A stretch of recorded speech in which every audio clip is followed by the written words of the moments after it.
It's the Chinese Scholars Garden at Hamilton Gardens, and the staging of the play Bonefeeder gets underway.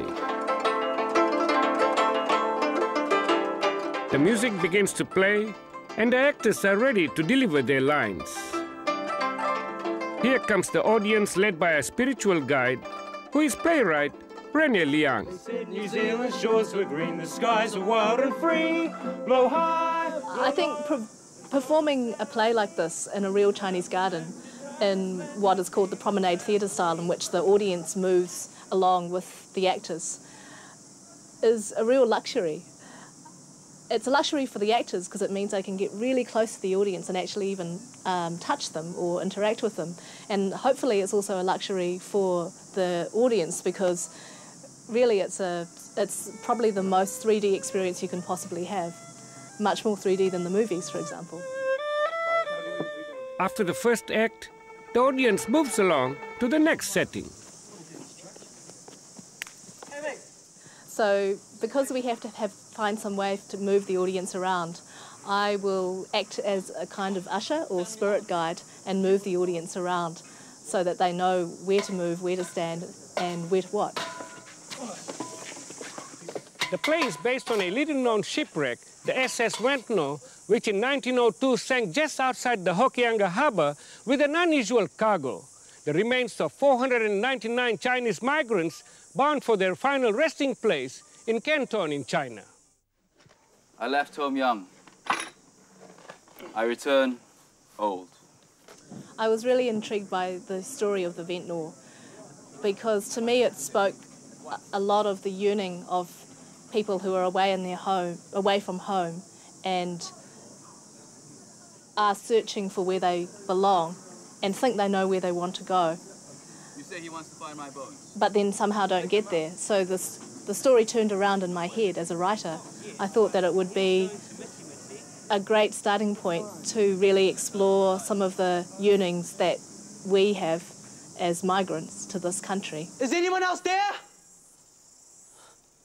Am I the only living person in this place? The story in the play is about Ben, a fifth-generation Chinese New Zealander who travels to Hokianga to look for the bones of his great-great-grandfather.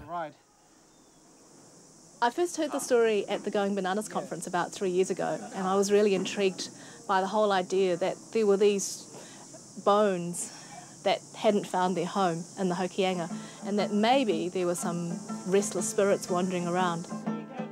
The play explores both Maori and Chinese spirituality. It was really important to include the Maori point of view in this play because of the resonance between the Maori and Chinese cultures that I'm trying to explore. And so the role of the ferryman is a really interesting character. He's an everyday, down-to-earth character who also has a connection with the spiritual world and maybe knows a little bit more than he lets on. Initially, the play was written for a conventional theatre setting, but when the opportunity arose to stage it at the Garden as part of the Hamilton Gardens Arts Festival, it was a huge logistical challenge for the director Simon Zhou. The biggest thing was that I wanted to make it a really immersive experience for the audience, where they felt like they were part of the story, not just audience members watching.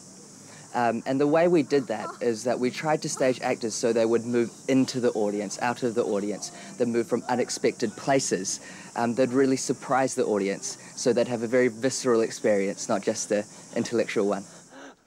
The angry young man Ben is played by 17-year-old Auckland Boys grammar student Jae Woo, formerly from Korea. This is his first major production outside school.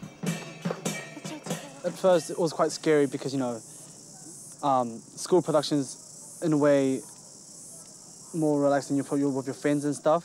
But outside of school, it seems so much more professional, and you still seem to have that sort of more responsibility in your character and the part you're playing.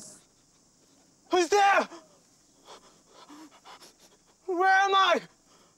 Also, everyone's so much older than you by like 6-7 years, which sort of, yeah, it's quite intimidating in a way, but yeah, it sort of puts a bit more pressure on me, which is good in a way because it makes me work harder. Someone in the audience today is Auckland Intercultural Advisor Wong Liu Xiong, who has been researching stories about the sinking of the SS Wentno. Well, the story is told incredibly well, and I do like the connection between Maori and Chinese, because in real life the story is very about the Chinese community and the Maori community in the far north. As a Maori, I think it's been exciting, the production to be involved in, trying to experience what the writer and the history behind what the story is all about, especially about the Ventnor wreck and the Māori and Asian connection, which I think is spiritually totally connected.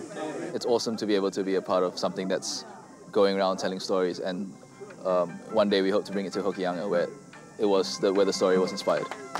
While plans are underway to stage a show in Hokianga, the Bonefeeder will next be staged at the Globe in Palmerston North on March 30th and 31st. Check this website for details.